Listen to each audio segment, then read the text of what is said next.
Salut tout le monde et bienvenue dans ce nouveau décryptage. Aujourd'hui, on s'attaque à une transformation économique et environnementale absolument massive. On parle d'un changement de cap total, un truc qui redessine complètement la façon dont notre société produit, consomme et gère ses ressources à l'échelle de la planète. C'est une espèce de révolution silencieuse, complexe, oui, mais super passionnante. Allez, c'est parti. Bon, on rentre tout de suite dans le vif du sujet avec un chiffre. 310 millions. C'est le nombre de tonnes de déchets produits juste en France. Et juste pour l'année 2020, tout producteur confondu.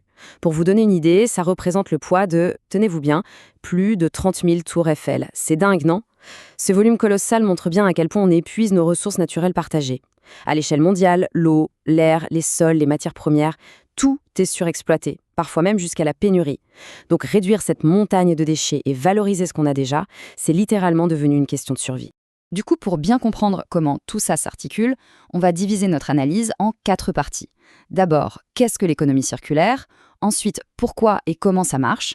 Puis, on regardera qui sont les acteurs clés derrière ce changement et on finira par les défis qui nous attendent. Allez, première partie, présentation et définition du concept. Parce que oui, avant de regarder les résultats concrets, il faut bien comprendre ce que ce fameux changement de système implique réellement. Et là, le contraste est juste frappant. D'un côté, on a l'économie linéaire, notre vieux modèle qui s'essouffle. On extrait, on fabrique, on consomme, et paf, on jette. C'est la fameuse culture du tout jetable, et on voit bien que ça coince.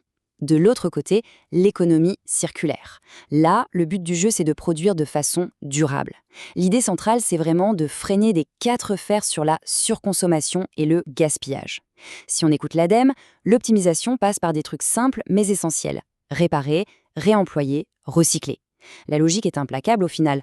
On limite au maximum ce qu'on prend à la nature en entrée et on limite les déchets inutilisés en sortie. Et le truc vraiment intéressant, c'est que ce n'est pas juste une nécessité écologique. C'est aussi un marché économique mondial gigantesque. On parle d'un secteur évalué entre 550 et 640 milliards de dollars pour 2024. C'est énorme. Et avec une croissance annuelle prévue entre 11 et 13%, eh bien ça prouve qu'un modèle économique systémique peut tout à fait mixer écologie et dynamisme financier sans sacrifier le développement durable. On passe à la deuxième partie, pourquoi et comment ça fonctionne. On va laisser la théorie de côté 2 minutes pour regarder les lois et surtout les exemples tangibles qui transforment cette croissance verte en réalité au quotidien. En France, la véritable colonne vertébrale de tout ça, c'est la loi anti-gaspillage de février 2020. C'est elle qui pose les règles du jeu. Elle s'articule autour de 5 grands axes pour nous forcer, légalement, à sortir du tout jetable. Ces axes, c'est en finir avec les objets jetables, beaucoup mieux informer le consommateur, lutter contre le gaspillage au profit du réemploi, taper fort sur l'obsolescence programmée en la pénalisant et d'une manière générale, produire mieux. Et concrètement, dans notre quotidien, ça donne quoi? Pour l'information des consommateurs, on a vu apparaître des choses très pratiques. Le fameux logo Triman, par exemple, qui nous dit tout de suite comment trier. Il y a aussi l'harmonisation de la couleur des poubelles partout en France. Fini le casse-tête d'une ville à l'autre. Ou encore ce fameux indice de réparabilité qu'on voit maintenant sur nos appareils électroniques. Ce sont des petits ajustements visuels, mais qui ont un impact monstrueux sur nos habitudes d'achat. Et si on regarde la chronologie, on voit que tout ça s'installe progressivement, mais de manière hyper ciblée. Ça a commencé avec la loi de transition énergétique en 2015, avant le grand coup d'accélérateur de la loi anti-gaspillage en 2020. Mais le vrai gros objectif, la ligne d'arrivée, c'est 2040, la fin totale des plastiques jetables. Il y a aussi des interdictions très fortes qui tombent, comme le fait de ne plus avoir le droit de détruire les invendus non alimentaires. Bref, on est sur une trajectoire à long terme pour préserver nos ressources mondiales. Ce qui nous amène à notre 3e partie, les acteurs clés et l'engagement collectif. Parce que faire des lois c'est bien, mais qui fait le boulot sur le terrain pour que ça marche? Et là, on voit très clairement qu'on a besoin d'un vrai travail d'équipe. L'économie circulaire, ça ne repose pas sur les épaules d'une seule entité. C'est un grand puzzle. Il faut une coopération constante entre les éco-organismes, les entreprises privées ou associatives, les collectivités locales et bien sûr, nous tous, les consommateurs. En fait, c'est cette coopération qui fait tenir tout le système. Chaque maillon a un rôle ultra précis et ça prouve bien que pour changer le modèle en profondeur, il faut que toutes les strates de la société s'y mettent. Et attention, au-delà de l'impact écologique, c'est un véritable moteur pour l'emploi. On parle de plus de 800 000 emplois en équivalent temps plein générés par ce modèle. Que ce soit dans des startups innovantes, des assos engagés ou même de très grandes boîtes, tout le monde cherche des profils capables de piloter ça. C'est une transformation qui repose énormément sur les compétences et l'investissement de chefs de projet de haut niveau.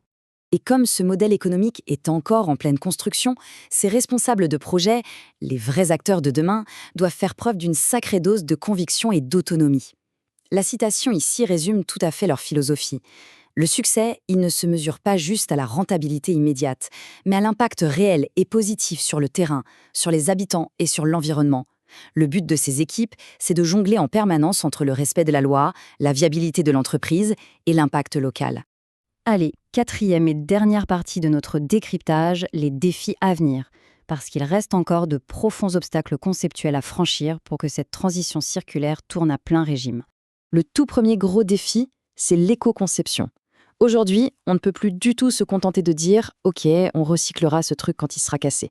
Non, il faut penser à l'impact environnemental et social dès la toute première phase de conception. Depuis l'extraction même des matières premières, penser tout le cycle de vie d'un objet avant même de lancer sa fabrication, eh bien ça demande de repenser entièrement nos processus industriels. Un autre concept que je trouve absolument fascinant, c'est l'économie de la fonctionnalité.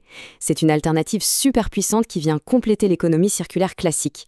L'idée, on privilégie l'usage plutôt que la possession. En clair, une entreprise ne vous vend plus un bien matériel, elle vous vend un service. Du coup, ça pousse mécaniquement les fabricants à créer des produits beaucoup plus durables et super faciles à réparer, vu qu'ils en restent propriétaires. C'est un bouleversement total de la façon de faire du commerce.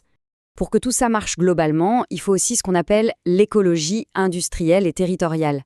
Ça a l'air un peu technique comme ça, mais en gros, ça veut dire qu'on mutualise les infrastructures et les ressources entre différents acteurs d'une même région.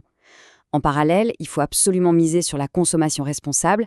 Quand on achète quelque chose, que l'acheteur soit une collectivité publique ou une boîte privée, il faut impérativement intégrer les impacts sociaux et écologiques de cet achat. C'est tout un écosystème global à mettre en place. Ce qui nous amène au point crucial de toute cette histoire, parfaitement résumé par cette dernière grande question, la sobriété écologique. Au final, l'économie circulaire nous demande de modifier nos modèles de consommation sur le long terme. Mais nos modes de vie et nos codes sociaux, sont-ils vraiment prêts à évoluer? Est-on prêt à valoriser le fait de consommer moins ou moins souvent? C'est une vraie réflexion collective qu'on doit avoir pour garantir un avenir qui tient la route. Voilà, merci d'avoir suivi ce décryptage avec nous. Ça donne pas mal de matière à réfléchir sur la société qu'on veut construire demain, n'est-ce pas?